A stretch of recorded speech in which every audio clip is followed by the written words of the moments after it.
Salam sejahtera, salam penuh sukacita dimanapun Bapak Ibu berada.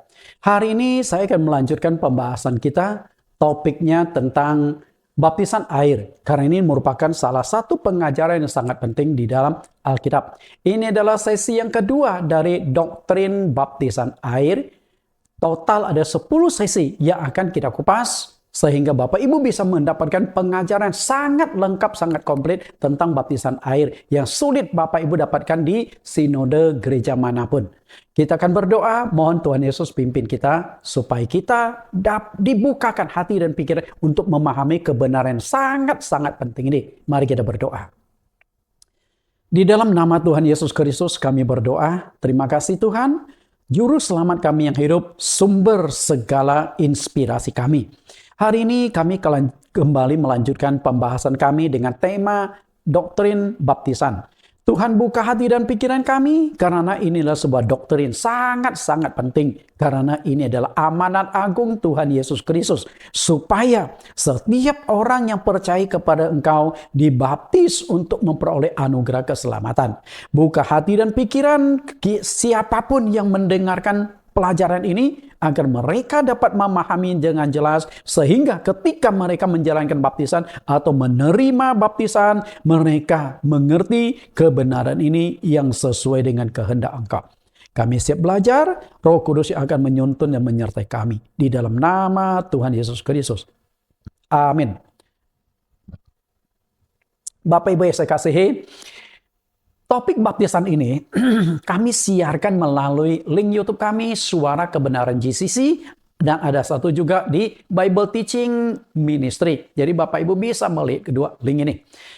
Baptisan air adalah salah satu doktrin yang sangat penting dalam Alkitab. Karena itu semua gereja, apapun denominasi, apapun sinode gereja Anda, pasti Anda melakukan baptisan air. Namun sangat disayangkan, tidak semua gereja atau hamba Tuhan yang mengerti apa tujuan, manfaat, khasiat, dan cara melakukan baptisan air yang sesuai dengan Alkitab. Sehingga muncullah berbagai macam pandangan, berbagai macam tafsiran, berbagai macam penjelasan tentang baptisan satu sinode dengan gereja sinode lain. Sementara kitab suci yang kita pegang itu sama, tapi memunculkan banyak ajaran yang berbeda-beda. Karena itu, untuk melengkapi pelajaran kita ini ada 10 pokok pelajaran yang kita akan ikuti dari topik baptisan air. Yang pertama, 3 khasiat baptisan air. Nah, ini sudah saya kupas pada minggu yang lalu. Maka Bapak Ibu yang belum mengikuti dari awal pelajaran ini bisa link kembali di YouTube kami. Nah, kemudian sesi yang kedua adalah 3 khasiat baptisan air bagian yang kedua. Karena khasiat baptisan air ini cukup panjang, jadi saya jadikan 2 kali pembahasan. Kemudian sesi yang ketiga, solusi menyelesaikan dosa manusia. Yang keempat, dibaptis dengan cara di Islam. Nah, di ayat pelajaran yang keempat dan seterusnya, nah kita sudah masuk ke esensi, ke tekniknya, ke caranya. Yang benar itu seperti apa sih baptisan yang Tuhan ajarkan. Yang kelima, dibaptis di sumber air yang mengalir. Yang keenam, dibaptis dalam nama Tuhan Yesus. Yang ketujuh, dibaptis dengan posisi menundukkan kepala. Jadi poin yang keempat sampai poin yang ketujuh ini adalah intisari dari pelajaran kita. Karena menentukan teknik. Dan teknik itu menentukan hasil. Cara mempengaruhi hasil. Sesi yang ke-8, apakah baptisan ulang boleh dilakukan? Nah, setelah Bapak Ibu mengikuti sesi 1 sampai sesi 7, saya yakin pikiran pandangan Bapak Ibu akan terbuka. Wah, ternyata selama ini baptisan yang saya sudah terima dari gereja belum sesuai dengan Alkitab. Lalu muncul pertanyaan, apakah baptisan ulang boleh dilakukan? Nah, di sesi ke-8 inilah saya kupas. Dan tentu saja baptisan ulang boleh diperlakukan andai kata baptisan Bapak Ibu yang dahulu itu tidak sesuai dengan Alkitab. Maka sampai hari ini saya merintis gereja atas kekuatan dan pimpinan Tuhan Yesus sekitar 10 tahun yang lalu. Sampai hari ini saya sudah membaptis 26 pendeta. Bapak Ibu, 26 pendeta. Mereka pendeta. Nah, setelah ikut pelajaran ini, mereka datang, lalu mereka minta Pak Nathan. Saya dulu baptisan ternyata keliru setelah mengikuti pelajaran Pak Nathan. Saya ingin dibaptis ulang. Saya tidak maksa mereka, tapi mereka dengan sukarela karena mereka ingin masuk ke dalam kebenaran, menerima kebenaran yang sesuai dengan Alkitab. Karena itu, saya bisa, suatu hari saya akan buat sebuah video, pendeta membaptis pendeta. Kok bisa? Nah, itu mungkin sesi yang ke-11 dari pelajaran ini. Supaya Bapak Ibu memahami bahwa baptisan itu sangat penting. Bahkan pendeta pun minta dibaptis ulang. Lalu sesi yang ke-9 dan sesi yang ke-10, saya mengupas tentang masalah baptisan anak. Karena baptisan anak ini terjadi pro dan kontra. Sebagian pendeta mengatakan itu tidak benar. Sebagian pendeta mengatakan benar. Karena di dunia ini ada dua kelompok. Ada yang setuju baptisan bayi atau anak dan ada yang tidak setuju. Mana yang benar? Karena cukup panjang, saya kupas di sesi yang ke-9 sampai 10. Oke. Kemudian, kita akan bahas di sesi yang kedua. 3 khasiat baptisan air. Bagian yang kedua. 3 khasiat baptisan air bagian yang kedua. Pada minggu yang lalu, saya sudah munculkan layar ini. Oke.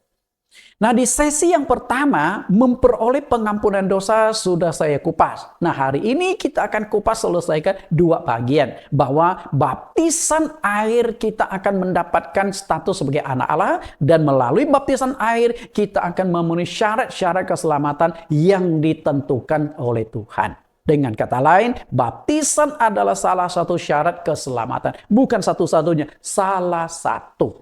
Oke. Khasiat kedua dari baptisan air adalah memperoleh status sebagai anak Allah. Ini status yang sangat-sangat penting.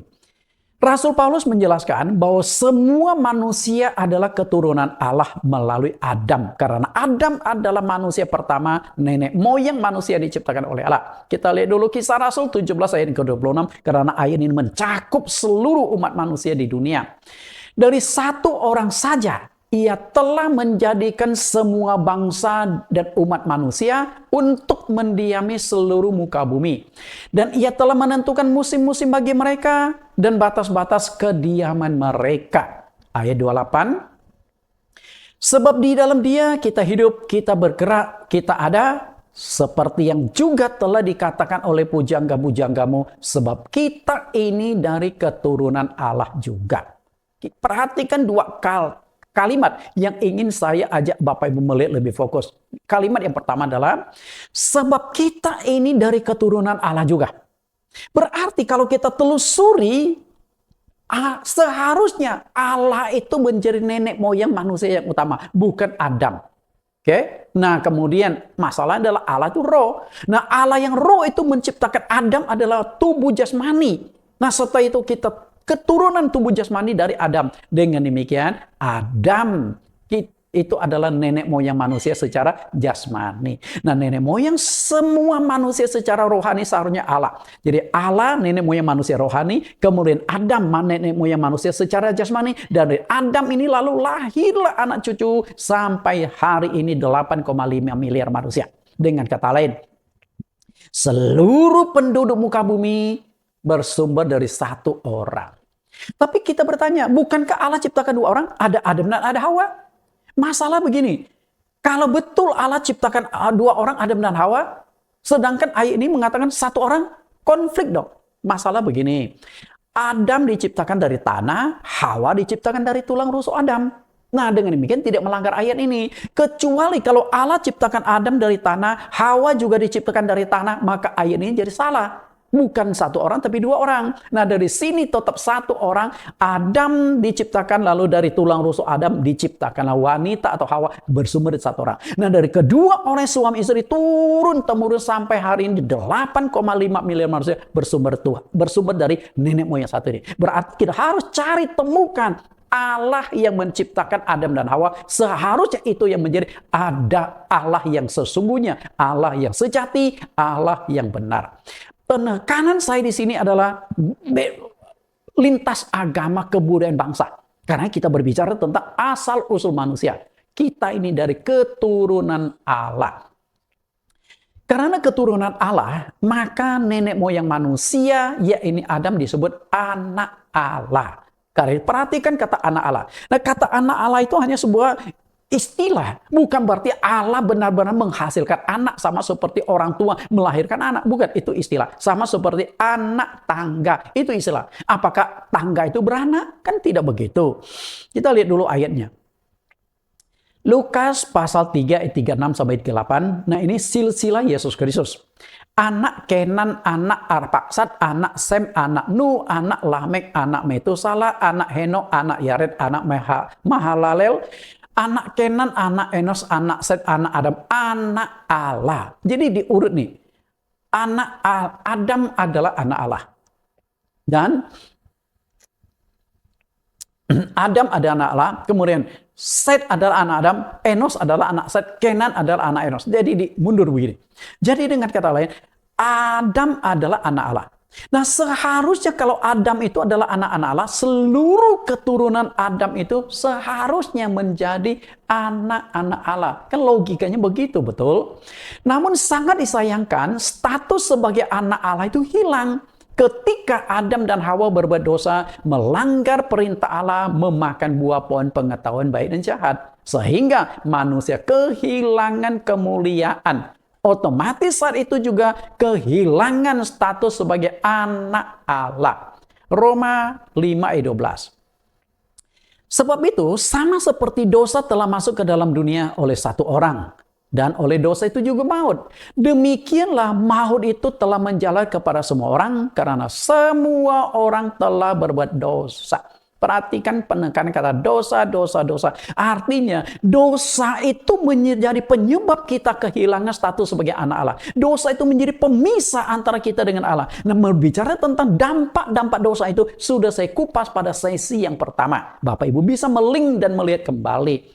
Ayat 14, sungguh pun demikian, maut telah berkuasa dari zaman Adam sampai kepada zaman Musa, juga atas mereka yang tidak berbuat dosa dengan cara yang sama seperti yang dibuat oleh Adam, yang adalah gambaran dia yang akan datang. Perhatikan kalimat, tidak berbuat dosa sama seperti yang dibuat oleh Adam. Maksudnya adalah, Adam makan buah pohon pengetahuan yang berjahat, membuat mereka berbuat dosa. Nah, kita tidak makan buah pohon pengetahuan baik dan jahat. Tapi karena Adam nenek moyang kita, maka kita pun telah berbuat dosa. Inilah yang disebut dosa turunan. Dosa turunan adalah dosa yang bersumber dari nenek moyang kita, Adam dan Hawa. Logika dosa turunan itu seperti begini. Katakanlah Bapak Ibu, Anda punya seorang bapak. Lalu bapak kita ini, sewaktu hidupnya, dia suka sekali makan di warung itu. Di warung makan, ngutang, merokok, minum, semuanya. Ngutang-ngutang, akhirnya menumpuk, katakanlah 10 juta. Ini warung kecil, bukan warung besar. 10 juta. Suatu hari, papa Anda dipanggil Tuhan. Nah, apakah 10 juta itu lunas? Apakah tukang warung Anda bisa berkata, sorry Pak, bapak saya baru meninggal, jadi utang 10 jutanya bebas ya? Nggak bisa. Anda sebagai ahli waris, Anda sebagai anak yang harus membayar utang bapak Anda walaupun bapak Anda itu sudah meninggal. Nah, ini disebut dosa warisan, dosa turunan. Dosa turunan. Maka kita, karena keturunan Adam dan Hawa, semua orang punya dosa turunan. Maka semua orang punya dosa. Roma 3:23 sampai 25. Karena semua orang telah berbuat dosa dan telah kehilangan kemuliaan Allah. Nah, kehilangan kemuliaan Allah itu sebenarnya kehilangan status sebagai anak-anak Allah. Yang awalnya diciptakan menurut rupa dan gambar Allah. Rupa dan gambar Allah itu berarti manusia itu memang keturunan Allah. Menghasilkan keturunan sama seperti wajah Allah. Tapi karena dosa itu putus. Dan oleh kasih karunia telah dibenarkan dengan cuma-cuma karena penebusan dalam Kristus Yesus. Karena Kristus Yesus telah ditentukan Allah menjadi jalan pendamaian karena iman. Dan dalam darahnya, hal ini buatnya untuk menunjukkan keadilannya. Karena ia telah membiarkan dosa yang telah terjadi dahulu pada masa kesabarannya. Karena itu, Yesus Kristus datang untuk menebus dosa kita, supaya darah Yesus Kristus menyucikan dosa kita, agar status sebagai anak Allah itu dipulihkan kembali. Karena ini sangat penting. Didamaikan oleh darah Yesus. Karena hanya darah Yesus Kristuslah yang bisa memulihkan kita. Nah, disinilah peran dari baptisan adalah menyelesaikan dosa. Peran dari baptisan adalah menyucikan segala dosa kita. Nah, itu sudah saya kupas pada sesi yang pertama. Jadi ketika darah Yesus sudah menyucikan dosa kita, maka status sebagai anak Allah itu akan dipulihkan. Intinya di sana. Dosa adalah penyebab manusia kehilangan status sebagai anak Allah. Status. Karena itu, bagaimana cara untuk memulihkan status sebagai anak Allah yang telah hilang itu? Dipulihkan. Caranya adalah melalui baptisan air. Berarti baptisan air itu punya kuasa memulihkan status kita sebagai anak Allah. Karena awalnya nenek moyang kita Adam punya status sebagai anak Allah. Tapi putus karena dosa. Maka kita harus sambung kembali supaya kita bisa menjadi keturunan Allah, menjadi anak-anak Allah. Caranya adalah dosa yang membuat manusia kehilangan status anak Allah harus dibereskan. Itu permasalahan, artinya pemulihan status anak Allah. Manusia kehilangan status sebagai anak Allah karena dosa, sedangkan baptisan punya khasiat mengampuni dosa. Dengan demikian, setelah kita dibaptis, kita punya status sebagai anak Allah akan dipulihkan. Penting, sangat-sangat penting. Karena pemulihan dari sebuah status itu sangat penting. Istilah ibaratnya itu pencemaran nama baik. Nah, kalau nama baik Anda sudah tercemar, Anda rusak nih. Kan harus dipulihkan kalau Anda tidak salah kan. Lalu Anda ajukan ke pengadilan di sidang. Oh, ternyata Anda tidak bersalah. Sehingga nama Anda yang sudah rusak harus dipulihkan. Nah, setelah dipulihkan, berarti Anda sudah dinyatakan bersih oleh pengadilan. Segala tuduhan-tuduhan kepada Anda dinyatakan tidak benar. Dibaptis dan baptisan punya kuasa mengampuni dosa. Itu sudah saya kupas pada sesi lalu. Kita hanya melihat ayatnya tertentu bahwa khasiat baptisan adalah menyelesaikan dosa yang mengakibatkan kita kehilangan status sebagai anak Allah. Lukas pasal 33. Maka datanglah Yohanes ke seluruh daerah Yordan dan menyerukan, bertobatlah dan berilah dirimu dibaptis dan Allah akan mengampuni dosamu. Dibaptis, dosamu diampuni. Ini perkataan Yohanes Pembaptis. Yohanes Pembaptis juga yang membaptis Tuhan Yesus. Nah, ini perkataan dari Petrus. Kisah Rasul pasal 2 ayat 38. Jawab Petrus kepada mereka, bertobatlah dan hendaklah kamu masing-masing memberi dirimu dibaptis dalam nama Yesus Kristus untuk pengampunan dosamu. Perhatikan yang saya cetak merah, dibaptis untuk pengampunan dosamu. Berarti melalui baptisanlah dosa kita diampuni, dosa kita dihapuskan. Lalu perkataan yang ketiga dari Ananias. Pada waktu Saulus baru bertobat dan dia masih ragu-ragu. Karena selama ini Saulus sebagai ahli Taurat tahu cara menyelesaikan dosa versi perjanjian lama di hukum Taurat adalah korban-korban penghapusan dosa melalui korban hewan. Tapi sekarang ditawarkan versi yang baru yaitu baptisan. Sehingga Saulus berpikir, apakah betul dengan begitu praktis dosa kita bisa diselesaikan hanya dengan dibaptis di air lalu dosa kita diampuni? Maka dia ragu-ragu sehingga Ananias langsung mendorong dan Kisah Rasul 22:16. Dan sekarang mengapa engkau masih ragu-ragu? Bangunlah, berilah dirimu dibaptis dan dosa-dosamu disucikan sambil berseru kepada nama Tuhan. 3 hamba Tuhan, 3 pelayan Tuhan. Yohanes, Petrus, dan Ananias sama-sama menekankan kalimat yang sama, baptisan punya kuasa untuk mengampuni dosa. Nah, tinggal para hamba Tuhan. Percaya nggak baptisan punya kuasa mengampuni dosa? Itu urusan Anda. Nah, kalau Anda percaya baptisan punya kuasa mengampuni dosa, berarti Anda juga harus percaya baptisan bisa mengembalikan status sebagai anak-anak Allah. Karena dosa mengakibatkan kita kehilangan status anak Allah. Betapa pentingnya baptisan air sampai Tuhan sendiri memberikan contoh bahwa melalui baptisan air Tuhan diberikan status sebagai anak Allah. Bapak Ibu yang saya kasih, Yesus disebut anak Allah. Penegasan, inilah anakku. Ketika Yesus dibaptis di Sungai Yordan. Masalah begini Bapak Ibu. Sebenarnya Yesus itu tidak perlu dan tidak penting untuk dibaptis. Kalau kita perlu dibaptis, tujuannya menyelesaikan dosa kita. Sedangkan Yesus dibaptis, apakah dia punya dosa? Enggak. Tapi Yesus ingin memberikan suatu penegasan teori dan praktek. Secara teori dia perintahkan baptis. Secara praktek dia kasih contoh. Supaya teori dengan praktek itu berjalan sinkron. Perintahnya, teorinya begini, lalu prakteknya begini. Jangan sampai Tuhan Yesus memberikan teori, lalu prakteknya tidak ada. Sehingga manusia mulai meraba-raba prakteknya seperti apa. Maka akan muncul banyak lagi ajaran-ajaran. Sudah dikasih contoh praktek saja manusia bisa salah melakukan. Lalu praktek baptisan seperti apa? Nah, di sesi yang keempat sampai keenam saya kupas di sana. Jadi tunggu pengkupasannya.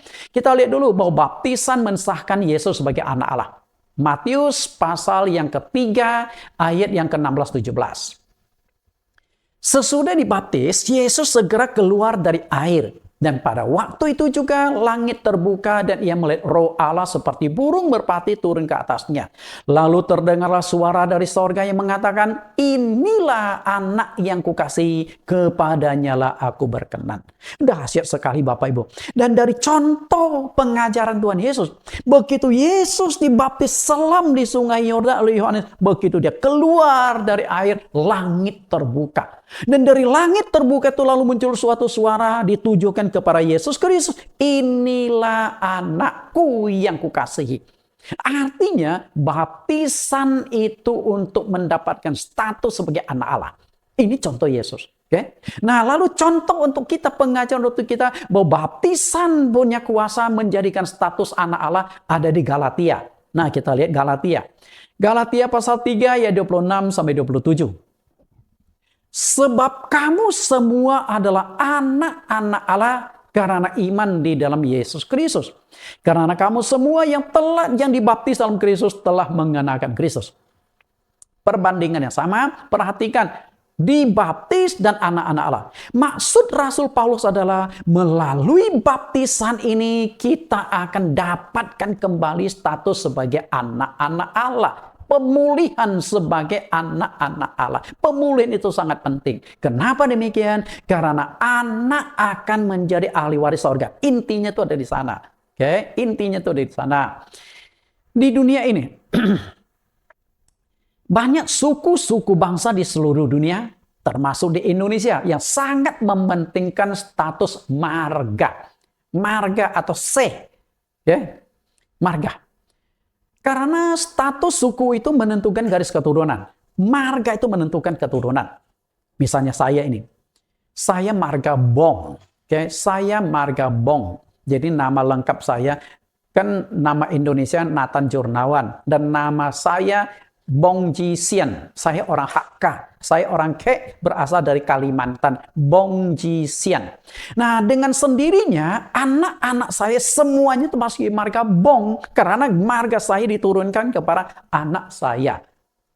Kemudian marga ini sangat penting. Katakanlah saya memiliki warisan sebesar 10 triliun di bank. 10 triliun. Anak-anak katakanlah tahu bahwa setelah saya meninggal, mereka akan menjadi ahli waris dari 10 triliun itu. Permasalahannya adalah apakah mereka benar-benar anak saya? Ketika saya meninggal, orang yang akan mendapatkan warisan adalah anak-anak saya.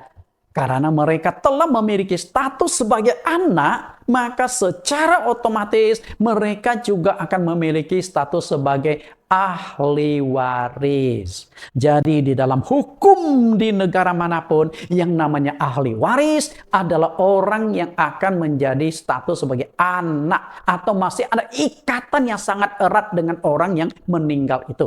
Ikatan darah terdekat. Nah itu, jangan main-main dengan status sebagai anak Allah. Karena akan menentukan apakah engkau bisa menjadi ahli waris kerajaan sorga atau tidak. Nah, status anak Allah itu kita dapatkan lewat baptisan. Nah, ini yang disebut kelahiran kembali. Kita lihat kelahiran kembali. Tanpa kelahiran, kita tidak akan memiliki status sebagai anak. Karena status anak itu kita dapatkan lewat kelahiran. Nah, demikian pula lewat kelahiranlah anak saya punya 2 anak, Renata dan Jeremy. Maka mereka mendapatkan status sebagai anak Nathan. Oke, sehingga suatu hari kalau saya dipanggil Tuhan, mereka bisa mengklaim 10 triliun warisan saya untuk mereka nikmati. Kita lihat dulu tentang kelahiran kembali. Yohanes pasal 3:5, jawab Yesus, aku berkata kepadamu, sesungguhnya jika seorang tidak dilahirkan dari air dan roh, ia tidak dapat masuk ke dalam kerajaan Allah. Dilahirkan dari air dan roh. Apa sih yang dimaksudkan dilahirkan dari air dan roh itu? Penekanan ini dilahirkan kembali. Oke, kita lihat penjelasan dari Rasul Paulus tentang arti dilahirkan kembali dari air dan roh. Titus pasal 3:5. Pada waktu itu dia telah menyelamatkan kita bukan karena perbuatan baik yang telah kita lakukan, tetapi karena rahmat-Nya oleh permandian kelahiran kembali. Perhatikan kata kelahiran kembali. Dan oleh pembaharuan yang dikerjakan oleh Roh Kudus. Nah, dilahirkan kembali lewat air itu adalah permandian, itu baptisan. Dilahirkan dari roh, artinya orang itu harus dipenuhi Roh Kudus. Artinya dibaptis dan dipenuhi Roh Kudus adalah cara untuk memulihkan status kita sebagai anak Allah. Maka ketika Yesus dibaptis di Sungai Yordan, langit terbuka. Lalu Roh Kudus turun seperti burung merpati atas diri Yesus. Roh Kudus turun atas diri Yesus, lalu terdengar suara, inilah anakku. Jadi baptisan air dan dipenuhi Roh Kudus adalah dua syarat mutlak pemulihan kekristenan, pemulihan status anak Allah, dan juga sebagai syarat menentukan keselamatan. Itu hal yang sangat penting dan tidak bisa ditawar-menawar lagi. Kita lihat tentang ahli waris. Nah, yang akan diwariskan banyak nih. Banyak perhiasan, ada kartu kredit Mastercard, lalu ada uang dolar. Ya. Nah, warisan ini hanya bisa didapat oleh orang yang dapat status sebagai anak. Nah, status anak itu diperoleh lewat kelahiran. Kita lihat, ini versi dunia dan ini versi sorga. Nah, versi dunia memiliki status anak dari si Anu. Kalau si Anu punya uang 10 triliun, yang bisa menjadi ahli waris dari si Anu adalah anak si Anu. Sama juga Nathan. Yang katakanlah Nathan punya 10 triliun di bank. Nah, yang bisa mendapati ahli waris dari Nathan adalah harus anak-anak Nathan. Nah, anak Nathan itu diperoleh lewat kelahiran.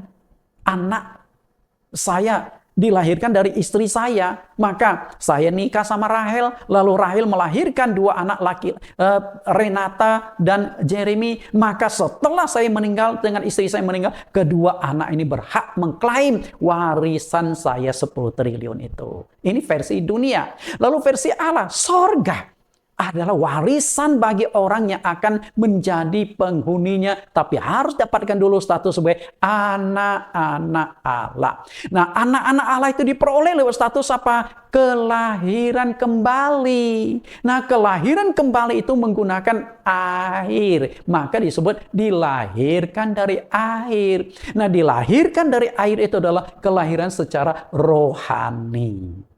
Oke? Inilah kelahiran kembali. Jadi kalau manusia lewat kelahiran dapat status anak. Nah, status anak Allah didapatkan lewat kelahiran kembali, yaitu baptisan air, dilahirkan dari air. Dengan demikian, status anak Allah itu kita pegang. Maka kalau kita sudah pegang status anak Allah, kita adalah ahli waris kerajaan sorga.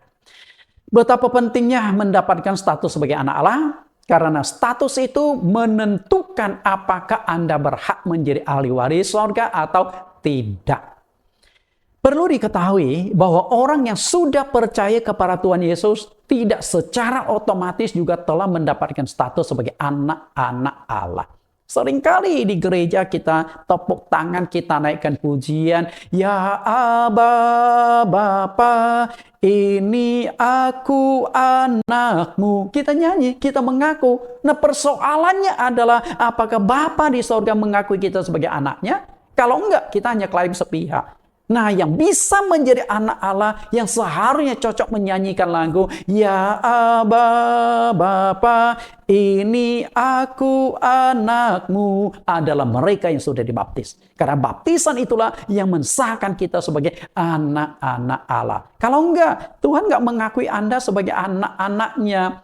Nah, ibarat sepasang suami istri tidak punya anak. Setelah bertahun-tahun, 5 tahun, 10 tahun menikah, tidak punya anak, dan dokter sudah vonis tidak bisa punya anak. Lalu mereka kepingin punya anak. Apa yang mereka lakukan? Mereka pergi ke panti asuhan. Nah ternyata setelah sampai di panti asuhan itu ada 100 anak. Kan nggak mungkin 100 diboyong pulang kan? Lalu mereka pilih. Dari 100 anak akhirnya mereka pilih 2 orang. 1 laki-laki, 1 perempuan. Berarti ada 2 anak. Nah, mungkin mereka hanya mengadakan pesta perpisahan dengan 98 anak, karena 2 anak akan dibawa pulang. Oke, pertanyaan saya itu begini. Nah, apakah 2 anak yang mereka bawa pulang ke rumah itu, 1 laki-laki dan 1 perempuan, sudah sah menjadi anak mereka? Oke, mungkin Anda berkata, ya sudah sah dong Pak Nathan, kan sudah dibawa pulang. Sudah seizin panti asuhan. Saya katakan belum sah. Belum sah. Walaupun sudah tinggal di rumah, sudah dibiayai makan minum, disekolahkan, belum sah. Nah, pengesahan itu ditentukan oleh suratnya. Secara hukum, kedua anak itu belum sah memiliki status sebagai anak adopsi. Karena itu, jika tidak diurus ini, mereka tidak akan menjadi ahli waris. Katakanlah, suatu ketika, kedua orang tua angkatnya meninggal. Nah, anak sudah bertumbuh besar. Nah, kedua orang tuanya itu meninggalkan 10 triliun di bank. Mereka setelah memakamkan orang tua mereka, lalu mereka datang ke bank. Pak, orang tua kami baru meninggal. Nah, orang tua kami meninggalkan 10 triliun. Kami ingin agar dana itu dibalik nama atas kami. Bank nggak mungkin langsung serahkan, oh ya ini. Enggak. Bank akan teliti. Apakah hubungan engkau dengan kedua orang meninggal itu? Anda mengaku, Mbak, saya ini anaknya. Lalu Anda tunjukkan fotonya. Nah, bank akan cari, betul nggak? Sampai status, apakah sudah sah secara administratif, sudah disahkan di pengadilan bahwa engkau adalah anak-anak angkatnya, walaupun bukan anak kandung, anak angkat. Okay? Nah, kalau setelah ditelusuri semua sah dokumen sah, maka bank akan mendebitkan dana itu diganti menjadi milik Anda. Karena itu status itu sangat penting. Pengadilan yang menentukan. Oke. Demikian pula halnya orang yang sudah percaya Tuhan Yesus, rajin ke gereja, aktif beribadah, tidak otomatis dia sudah menjadi anak-anak Allah. Karena saya pernah punya satu jemaat di Kalimantan. Sudah menjadi simpatisan 10 tahun. Nggak dibaptis, tapi rajin ke gereja. Tiap kali ibadah pasti ada dia. Tapi nggak dibaptis. Ketika saya tanya kenapa? Nah, sama sajalah Pak. Kan yang penting saya datang ke gereja. Tuhan tahu kok. Nah, setelah saya telusuri lebih jauh, kenapa dia itu menolak baptisan? Rupanya dia itu anak pertama. Dia ada 3 bersaudara, anak pertama. Nah, dia masih terikat pada tradisi. Yaitu, kalau bapak ibunya meninggal, dia yang harus pegang hiolo. Urusan meninggal. Jadi, sembahyang kuburan, dia yang urus-urus dan sebagainya. Dia takut, kalau bapaknya belum meninggal, nanti dia melanggar firman Tuhan. Maka dia berpikir, akhirnya dia berkata, tunggu papa mama saya meninggal, nanti baru saya dibaptis. Tapi apa kejaminan? Bahwa ibunya meninggal lebih dulu atau dia meninggal lebih dulu? Kalau dia meninggal lebih dulu, dia kehilangan status anak Allah, tidak bisa masuk surga, tidak menjadi ahli waris, karena dia belum menjadi anak Allah. Karena itu penting sekali. Orang itu sama seperti anak yang dibawa pulang ke rumah, namun belum sah memiliki status sebagai anak secara hukum Allah, yaitu firman Tuhan. Ada hukum dunia, ada hukum Allah. Hukum dunia harus lewat pengadilan mengadopsi anak supaya sah menjadi anak. Hukum Allah mengikuti baptisan supaya disahkan menjadi anak-anak Allah. Karena itu, jangan sampai terjadi di Matius 7 ayat 21, Yesus berkata, bukan setiap orang yang berseru kepadaku, Tuhan, Tuhan, akan masuk ke dalam kerajaan sorga, melainkan dia yang melakukan kehendak Bapakku yang di sorga. Pengakuan Anda pengikut Yesus, percaya Yesus, tidak menjamin keselamatan Anda. Pengakuan kalau tidak sesuai dengan firman, tidak sejalan dengan firman, maka tidak bisa. Maka Yesus berkata, bukan yang berseru, tapi yang melakukan kehendak Bapa. Dan kehendak Bapa itu, Pak, engkau dibaptis. Itu kehendak Bapa. Karena itu tidak ada gunanya Anda berseru dan mengaku sebagai anak Allah atau milik Allah jika Allah tidak mengakui Anda sebagai anaknya. Dan pengakuan sebagai anak Allah ditentukan apakah engkau sudah dibaptis atau belum. Dan kalaupun dibaptis, apakah baptisan yang Anda terima sudah sesuai dengan Alkitab atau belum. Nah, kalau baptisan yang Anda pegang itu bukan baptisan dari Alkitab, tidak sesuai Alkitab, maka kembali lagi Matius pasal 15 ayat 8 sampai 9, percuma mereka beribadahku sedangkan ajaran yang mereka ajarkan ialah perintah manusia. Artinya percuma Anda dibaptis mau 1 kali, 10 kali, 100 kali, kalau cara baptisan Anda keliru, belum tentu status anak Allah itu Anda dapatkan. Lalu caranya bagaimana? Nah, ikuti sesi keempat sampai sesi yang keenam. Jadi saya sudah kupas. Nah, kita kupas yang terakhir. Sebagai syarat keselamatan, baptisan harus dijalankan. Semua agama, apapun agamanya, ketika dia percaya adanya Allah, dia pasti percaya adanya sorga, dan percaya adanya neraka, percaya adanya setan. Nah, ketika Anda percaya kepada Allah dan percaya Allah menyediakan sorga bagi setiap orang yang percaya kepadanya, lalu akan muncullah syarat-syarat keselamatan. Makanya di sesi yang ketiga, di bagian yang terakhir dari subjudul 3 khasiat baptisan air, kita akan mengajak Bapak Ibu melihat bahwa baptisan air adalah salah satu syarat keselamatan. Dengan demikian, kalau engkau ingin masuk sampai ke surga, engkau harus dibaptis. Kita lihat sekilas tentang konsep keselamatan. Karena selama ini banyak hamba Tuhan salah mengajarkan konsep keselamatan dan tidak tuntas dalam mengajarkan konsep keselamatan. Nah, konsep keselamatan yang Alkitabiah itu dimulai dari anugerah dan iman. Apakah anugerah dan iman itu? Anugerah adalah kematian Yesus Kristus di atas kayu salib adalah untuk menebus dosa semua manusia. Kematian Yesus di atas kayu salib adalah menyelesaikan dosa semua manusia. Tapi kematian Yesus Kristus itu tidak ada gunanya kalau tidak direspon oleh manusia. Berarti anugerah, kematian Yesus di atas kayu salib menebus dosa adalah anugerah. Nah, anugerah nggak ada gunanya kalau tidak direspon oleh manusia. Jadi Yesus mau mati 1 kali, 10 kali, 100 kali, tidak ada gunanya kalau tidak direspon manusia. Kematian Yesus akan jadi sia-sia. Nah, tapi ketika ada yang mau merespon kematian Yesus Kristus, maka di sini muncullah iman. Jadi iman adalah tanggapan manusia atas anugerah keselamatan yang disediakan oleh Allah. Nah, dari 2 penjahat yang disalibkan bersama dengan Yesus, satunya menyia-nyiakan anugerah. Para anugerah itu ada di samping dia. Sehingga dia buka hati percaya Yesus. Dia nggak lakukan, masih mengejek Yesus. Sedangkan yang satunya, di saat yang terakhir dia berkata, Tuhan ingatlah akan aku setelah engkau menjadi raja. Dan Yesus akhirnya memberikan anugerah keselamatan. Hari ini juga kamu akan bersama-sama aku di Firdaus. Berarti yang satu penjahat mau menanggapi anugerah Tuhan, yang satu tidak mau menanggapi. Yang satu menanggapi, yang satu tidak menanggapi. Nah, yang menanggapi anugerah keselamatan otomatis dia beriman kepada Yesus. Jadi iman adalah tanggapan manusia atas anugerah keselamatan. Nah, banyak pendeta bermain di 2 area. Anugerah iman, engkau diselamatkan. Padahal tidak cukup. Nah, kenapa saya katakan tidak cukup? Anugerah dan iman itu nggak bisa diukur. Bagaimana Anda mau mengukur iman anugerah Tuhan? Masalah begini. Saya ketemu sama jemaat tahunan. Artinya 1 tahun datang sekali beribadah. Lalu saya tanya, Pak, Bapak yakin nggak setelah meninggal masuk surga? Yakin dong, saya kan percaya Yesus. Oke, ini jemaat tahunan. Lalu besok saya ketemu sama jemaat mingguan yang tiap minggu datang ke beribadah ke gereja. Pertanyaan saya sama, Pak, Bapak yakin nggak setelah meninggal masuk surga? Yakin dong, saya kan percaya Yesus. Nah, ukur pakai apa?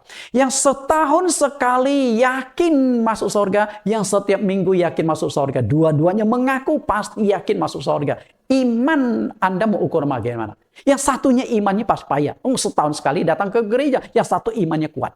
Berarti iman itu nggak bisa diukur. Nah, satu-satunya tolak ukur dan iman itu berarti harus dibutuhkan konsep selanjutnya. Nah, konsep selanjutnya itu apa? Apakah dengan beriman saja bisa selamat? Artinya anugerah dan iman tidak bisa menyelamatkan. Nah, yang bisa menyelamatkan harus dibutuhkan konsep yang ketiga. Konsep apa? Kita lihat dulu apa yang disampaikan oleh Yakobus, adiknya Yesus. Yakobus 2:14. Apakah gunanya saudara-saudaraku jika seorang mengatakan bahwa ia mempunyai iman, padahal ia tidak mempunyai perbuatan? Dapatkah iman itu menyelamatkan dia? Dengan tegas Yakobus mengatakan iman itu tidak bisa menyelamatkan orang. Kalau iman itu kosong. Nah, bagaimana supaya iman itu punya isi? Maka dibutuhkanlah konsep yang ketiga. Dan konsep yang ketiga dari iman yang bisa mengukur kekuatan iman adalah ketaatan. Taat apa enggak? Kalau Anda mau taat, Anda punya iman itu iman yang kosong. Ibaratnya begini, Anda sakit lalu datang kepada dokter. Kenapa Anda datang kepada dokter? Karena Anda percaya dokter bisa membantu mengobati Anda.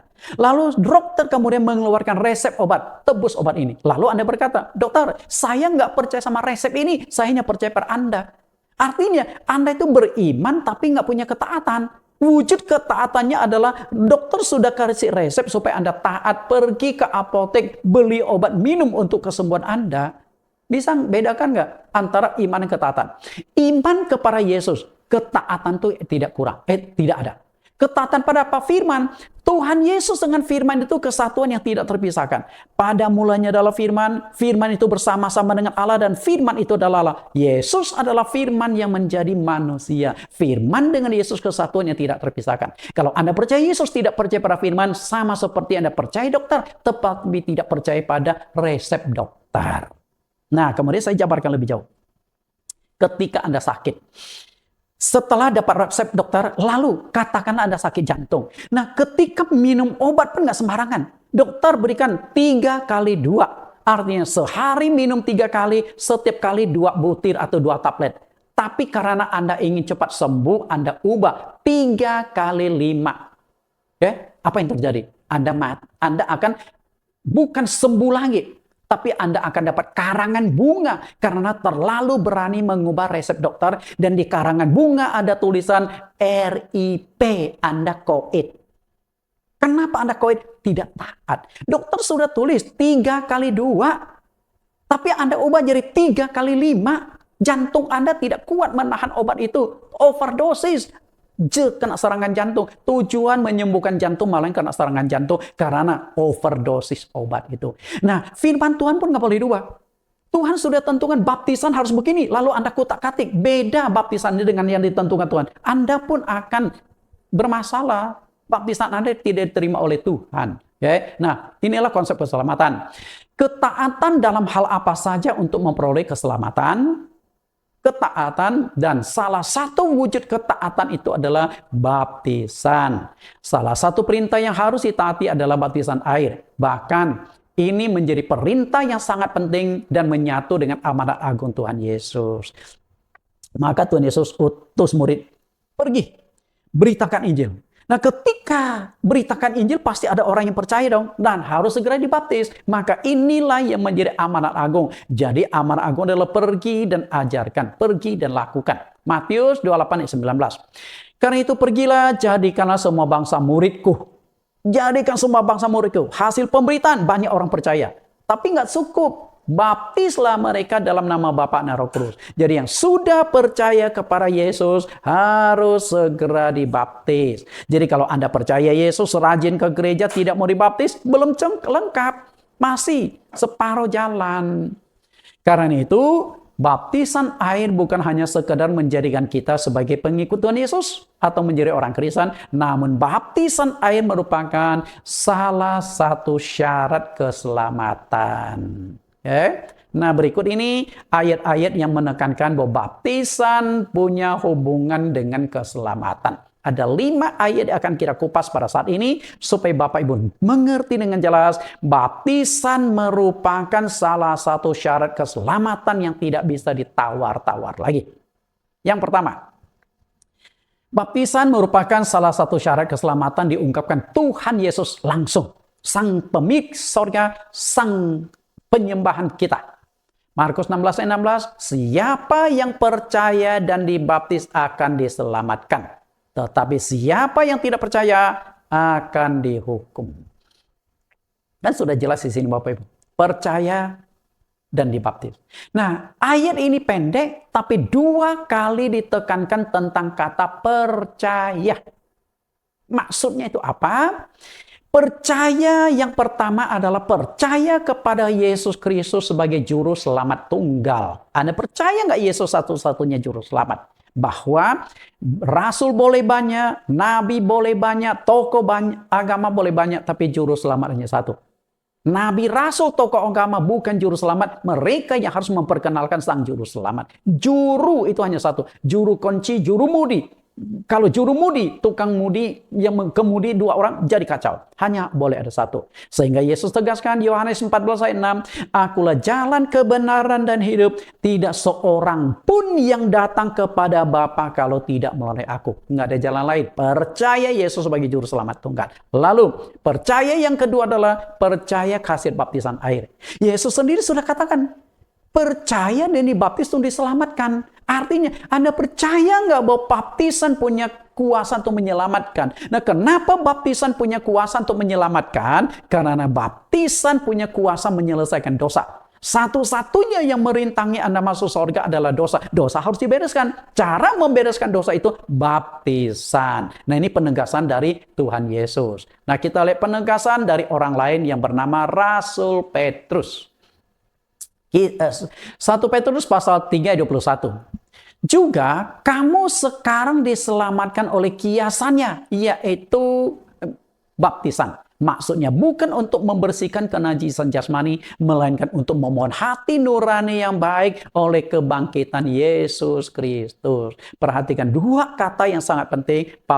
Petrus katakan diselamatkan.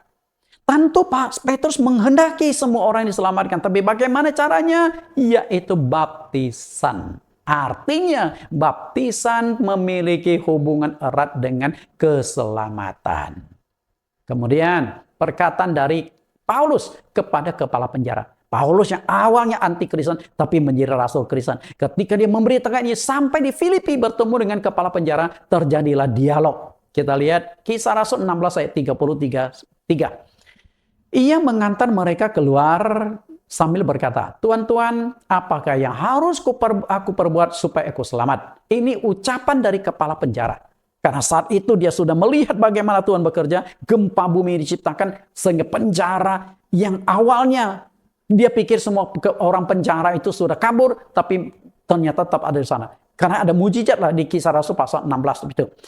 Jawab mereka, percayalah kepada Tuhan Yesus Kristus dan engkau akan selamat, engkau dan seisi rumahmu. Ayat 33, pada jam itu juga, kepala penjara itu membawa mereka dan membasuh bilur mereka. Seketika itu juga, ia dan keluarganya memberi diri baptis. Perhatikan penekanan di sini, percayalah kepada Yesus Kristus, engkau akan selamat. Jadi percaya pada Yesus. Apakah dengan percaya Yesus saja cukup? Lalu kalimat selanjutnya, membasuh bilur mereka. Dibaptis. Artinya percaya dan dibaptis itu satu paket. Kalau engkau percaya tidak mau dibaptis, tidak selamat. Berarti baptisan ada hubungan dengan keselamatan. Nah, kemudian kembali lagi penegasan Tuhan Yesus sendiri. Yohanes pasal 35. Aku berkata kepadamu, sesungguhnya jika seorang tidak dilahirkan dari air dan roh, ia tidak dapat masuk ke dalam kerajaan sorga, kerajaan Allah. Untuk masuk sorga itu pasti ada syaratnya Bapak Ibu, nggak mungkin tidak. Apapun di dunia ini pasti ada syaratnya. Engkau menikah, membentuk sebuah keluarga pun ada syaratnya. Engkau pindah alamat ke rumah, tinggal di sebuah rumah, ada syarat yang lapor ke RT. Kalau Anda tidak lapor ke RT, dalam waktu 24 jam Anda dianggap pendatang liar. Anda bisa diusir. Datang, lapor, Pak, saya tinggal di sini 24 sekian lama. Atau saya akan tinggal di sini. Nah, laporan itu sangat penting. Oke? Karena itu, apapun di dunia pasti ada syaratnya. Engkau mau sekolah, masuk ke sekolah itu ada syaratnya, daftar dulu. Engkau mau kerja di perusahaan ini ada syaratnya. Anda harus diterima dulu. Semua bicara syarat. Masuk sorga. Nah, kalau Anda ingin masuk ke sorga, pasti ada syaratnya dong. Dan syarat yang Tuhan tentukan di sini ada dua. Dilahirkan dari air dan roh. Baru bisa masuk kerajaan Allah. Lalu dilahirkan dari air dan roh itu apa? Oke. Yang dijelaskan Yesus. Nah, oleh Rasul Paulus diuraikan lebih jauh makna dilahirkan dari air dan roh itu. Di Titus pasal 3:5. Pada waktu itu dia telah menyelamatkan kita. Perhatikan kata telah menyelamatkan kita. Berarti ada syarat untuk keselamatan. Bukan karena perbuatan baik yang telah kita lakukan, tetapi karena rahmat oleh permandian kelahiran kembali. Dan oleh pembaharuan yang dikerjakan oleh Roh Kudus. Ternyata dilahirkan dari air itu adalah permandian, dilahirkan dari roh adalah dipenuhi Roh Kudus. Makanya tadi saya sudah katakan baptisan air dan dipenuhi Roh Kudus satu paket yang tidak bisa dipisahkan. Seharusnya orang Kristen yang sudah dibaptis sesuai Alkitab harus segera mengejar kepenuhan Roh Kudus. Sama seperti waktu Yesus dibaptis. Setelah dibaptisi sungai Yordan, Roh Kudus turun atas diri Yesus, lalu langit terbuka, terdengar suara, inilah anakku. Baptisan dan dipenuhi Roh Kudus, dua hal yang sangat penting untuk diperjuangkan oleh semua umat Tuhan. Nah, lalu mengapa perlu ada kelahiran kembali? Bapak Ibu, perlunya kelahiran kembali, kita harus gali kembali ke akar permasalahannya itu. Pertama kali manusia jatuh dalam dosa. Di Kejadian pasal 2, 16 dan 17. Lalu Tuhan Allah memberi perintah ini kepada manusia. Semua pohon dalam taman ini boleh kau makan buahnya dengan bebas. Tetapi pohon pengetahuan tentang yang baik dan jahat itu, jangan kau makan buahnya. Sebab pada hari engkau makannya, pastilah engkau mati. Perhatikan kata mati. Ya, perhatikan kata pastilah engkau mati. Nah, apakah sewaktu Adam dan Hawa makan buah pohon pengetahuan baik dan jahat pada hari itu mereka mati? Faktanya mereka tidak mati. Nah, apakah firman Tuhan tidak tergenapi? Karena mati di sini itu mengacu pada kematian apa dulu? Oke, kita lihat lebih jauh. Mati. Pada hari engkau memakannya, pastilah engkau mati. Apakah Adam dan Hawa mati pada hari itu? Jawabannya adalah tidak. Faktanya, Adam masih sempat hidup 930 tahun. Nggak mati. Lalu apakah perkataan Tuhan di Kejadian pasal 2:17, pada hari engkau memakannya pasti engkau mati? Tidak tergenapi? Nah, di sini kita tahu yang namanya kematian itu kematian jasmani atau kematian rohani. Dampak dari buah pohon pengetahuan baik itu kematian jasmani atau kematian rohani. Tentu dua macam kematian. Ya, dampak dari pohon pengetahuan. Kematian yang pertama adalah kematian jasmani. Tuhan kan berkata pada hari engkau memakannya. Ini waktu Tuhan atau waktu manusia? Kalau waktu Tuhan berarti Adam dan Hawa belum mencapai umur 1 hari. Karena di mata Tuhan 1 hari sama dengan 1000 tahun. Sedangkan Adam hanya 930 tahun. Berarti belum mencapai 1 hari. Kematian jasmani. Bisa ditafsirkan ke sana. Atau kematian rohani. Kematian jasmani. Dampak dari makan buah itu. Memang ujungnya mati jasmani. Dan yang harus kita pikirkan adalah kematian secara rohani. Akibat dari dosa manusia terputus hubungan dengan Allah. Nah, putus hubungan atau terpisah inilah yang disebut kematian rohani. Karena makan buah pohon itu mereka diusir dari Taman Eden. Tidak bisa bersekutu, tidak bisa berhubungan dengan Allah lagi. Putus hubungan. Itu mati rohani. Nah, dosa menyebabkan manusia mengalami kematian rohani. Kita lihat lebih jauh tentang kematian rohani ini. Efesus pasal 2 ayat 1-2. Ini perkataan Paulus kepada jemaat di Efesus. Dahulu kamu sudah mati karena pelanggaran dan dosa-dosamu. Berarti dosa itu menyebabkan kematian secara rohani. Sedangkan fisik mereka masih hidup. Karena Paulus sedang berbicara secara fisik. Tapi rohani mereka sudah mati. Nah, kamu hidup di dalamnya karena kamu mengikuti jalan dunia ini. Karena kamu mentaati penguasa kerajaan angkasa, yaitu roh yang sekarang sedang bekerja di antara orang-orang durhaka. Yang menyebabkan kita mengalami kematian rohani adalah iblis menggunakan dosa, melanggar firman Tuhan, kita mengalami kematian rohani. Jadi Adam dan Hawa mengalami kematian rohani, seluruh keturunan mengalami kematian rohani. Nah, kematian rohani ini harus dipulihkan melalui baptisan. Maka disebut dilahirkan dari air dan roh. Jadi baptisan adalah melahirkan kembali rohani kita yang sudah mati. Nah, adanya kematian rohani dijelaskan oleh Tuhan Yesus lebih jauh. Matius 8 ayat 21-22. Seorang lain, yaitu salah seorang muridnya, berkata kepadanya, "Tuhan, izinkanlah aku pergi dahulu menguburkan ayahku." Tetapi Yesus berkata kepadanya, "Ikutlah aku, dan biarkanlah orang mati menguburkan orang-orang mati mereka." Perhatikan kalimat orang mati menguburkan orang mati. Bagaimana Anda cerna? Nah, apakah orang mati menguburkan orang mati itu begini? Ada mayat kita bawa ke kuburan, setelah taruh di kuburan kita cepat-cepat kabur, lalu malam hari teman-teman yang sudah lebih dulu mati itu ramai-ramai keluar lalu menguburkan mayat yang baru itu? Apakah seperti itu? Tentu tidak.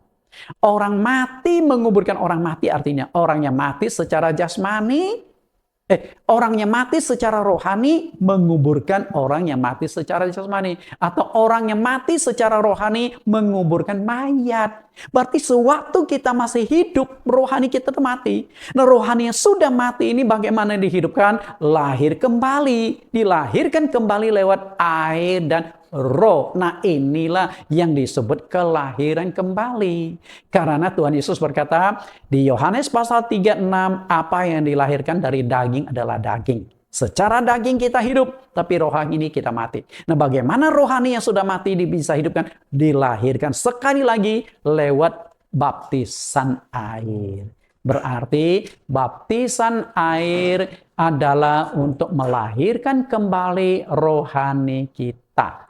Karena ketika kita dibaptis, kita mati bersama dengan Tuhan. Ketika kita keluar dari air baptisan, kita bangkit hidup kembali bersama dengan Tuhan. Nah, itu diuraikan lebih jauh oleh Rasul Paulus di Roma pasal 6 ayat 3 sampai ayat ke-5.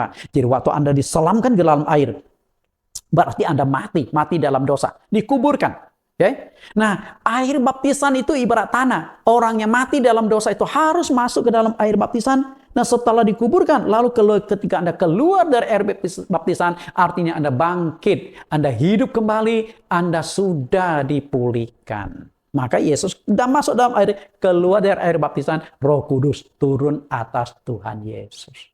Jadi, baptisan air tujuannya untuk menghapus dosa. Kenapa dosa ini harus dihapuskan? Karena satu-satunya yang merintangi kita masuk surga adalah dosa. Nah, setelah itu kita bisa masuk surga.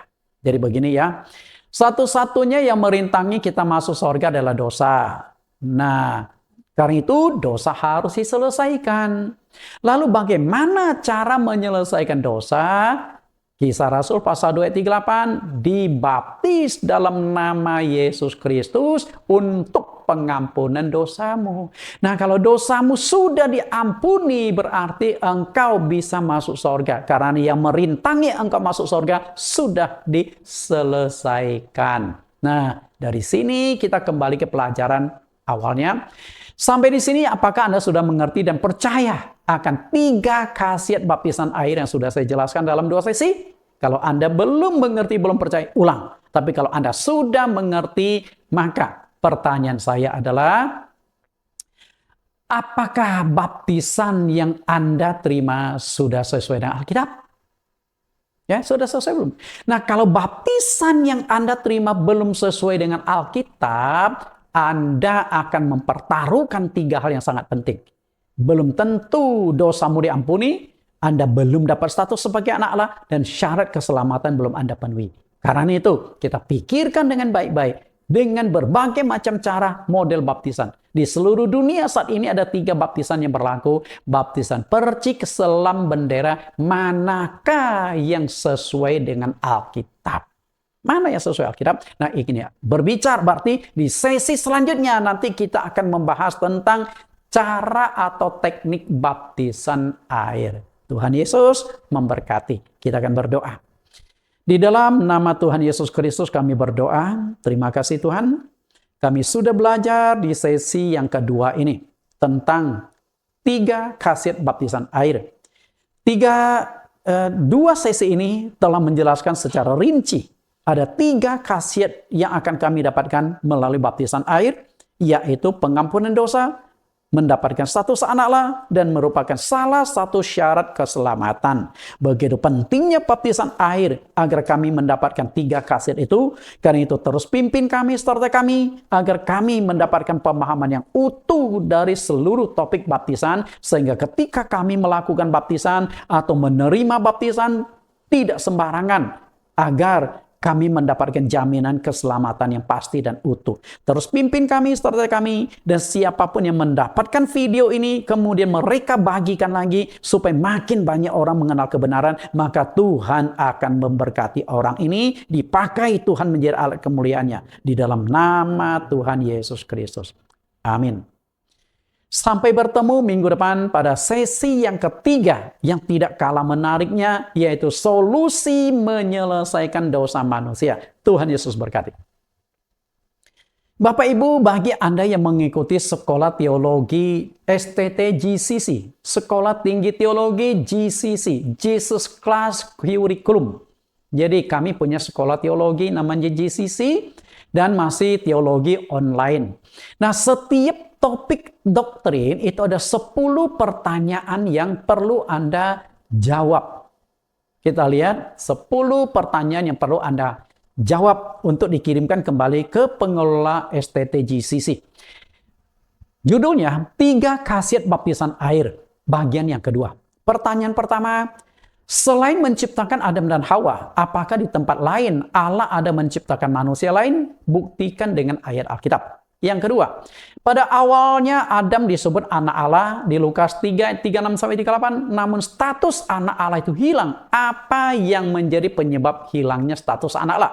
Yang ketiga, bagaimana cara memulihkan atau mendapatkan kembali status sebagai anak Allah? Yang keempat, di ayat manakah yang mencatat bahwa melalui baptisan air, Yesus Kristus mendapatkan pengakuan sebagai anak Allah oleh Bapa di sorga? Tuliskan bunyi ayatnya secara lengkap. Yang kelima, di ayat manakah Rasul Paulus menulis bahwa melalui baptisan air kita akan mendapatkan status sebagai anak Allah? Tuliskan bunyi ayatnya. Pertanyaan keenam, untuk memperoleh status sebagai anak Allah, kita perlu dilahirkan kembali dari air dan roh. Dalam Alkitab ada 2 ayat yang menekankan tentang dilahirkan dari air dan roh. Tuliskan teks ayat tersebut. Yang ketujuh, konsep keselamatan ada 3. Tuliskan 3 konsep itu dan berikan uraian singkat menurut bahasa dan pengertian Anda. Yang kedelapan, tuliskan isi teks 5 ayat Alkitab yang menjelaskan bahwa baptisan air ada hubungannya dengan keselamatan. Cukup ayatnya, nggak usah teksnya. Harus disertai dengan teksnya, oke? Yang kesembilan, akibat dari dosa, manusia mengalami 2 macam kematian. Jelaskan kedua macam kematian ini dimaksud. Pertanyaan terakhir, Yesus berkata, biarkan orang-orang mati menguburkan orang-orang mati mereka. Bagaimana cara orang mati menguburkan orang mati? Apakah itu pengertian harafiah atau pengertian yang tersembunyi? Ada makna rohaninya? Silakan Anda jelaskan. Setelah Anda jawab, ketika rapi, kirimkan kembali ke STT GCC. Tuhan Yesus memberkati.